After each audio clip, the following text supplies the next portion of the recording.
بەشێک لە هێڵەکانی گواستنەوە بەهۆی گرانبوونی نرخی بنزین و کەلوپەلی ئۆتۆمبیلەوە نرخی گواستنەوەیان لەسەر هاوڵاتیان زیاد کردووە.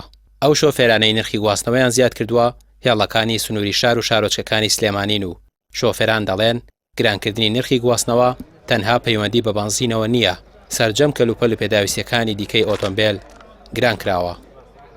بنزین گران بووە، یعنی هەر بنزین نییە، عشیای سیارەیە، باڵە هیلاکی خۆتە، قەزەی ئەوەیە بۆیە ئێمە نرخمان بەرز کردوێتەوە. وەڵی ئێستا مەسەن لە 1000 بیگرە مەسەن 2000 خەتی خانەقین بە 18 بۆ ئێستا کردیان بە 15 ئەوانش گرانیەکەنی کردن بە 18 ئێتر خەتی دەربەنی خانە کرێ حوت بۆ کردیانە بە 5 ئەوانش هەر هەمان بەرزەکەن.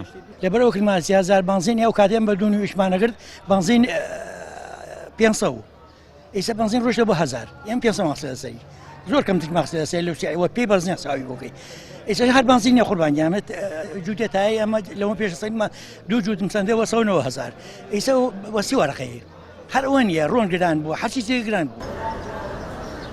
هێڵەکانی دەرەوەی ئیدارەی هەرێم بەتایبەت کەرکووک کە لە گەراجی بەغداوە سەرنشین دەگوازنەوە دەڵێن لە سنووری ئیدارەی عێراقی گرفتی بنزینیان نییە و بە 450 دینار بۆیان دابین کراوە، بۆیە ئەوان تا ئێستا نرخی گواستنەوەیان گران نەکردووە.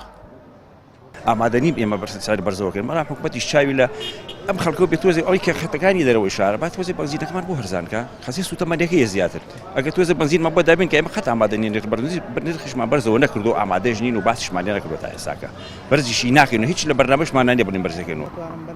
سەندیکای شۆفێران دەڵێت ئەوان ماف بە شۆفێران دەدەن بنزین تا دێت بەرز دەبێتەوە و پێویستە نرخی بنزین هەرزان بکرێت. ئەگەر بنزینە 690 دیناریەکە بۆ سلێمانی بگەڕێتەوە ئەوانیش نرخی گواستنەوە دادەبەزێنەوە. وای لێ هاتۆ هاوڵاتیش لە من زیاتر شارەزایە لە من زیاتر بارودۆخەکە ئەزانێکە ئەزانێ نرخی سوتەمەنیەکە چۆنە ئەوە ئەویش لەبەرەوە هیچ دەنگێکی لێوەنا هیچ بینێکی نییە لەبەرەوەی نرخی بنزین گرانە.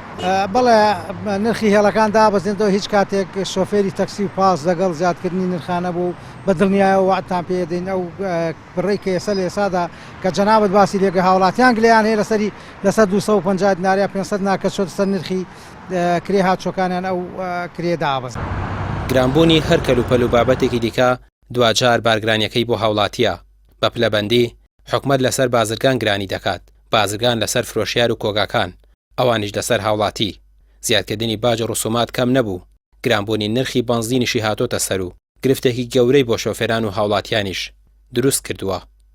ڕامیار عوسمان کەناڵی پێیام سلێمانی.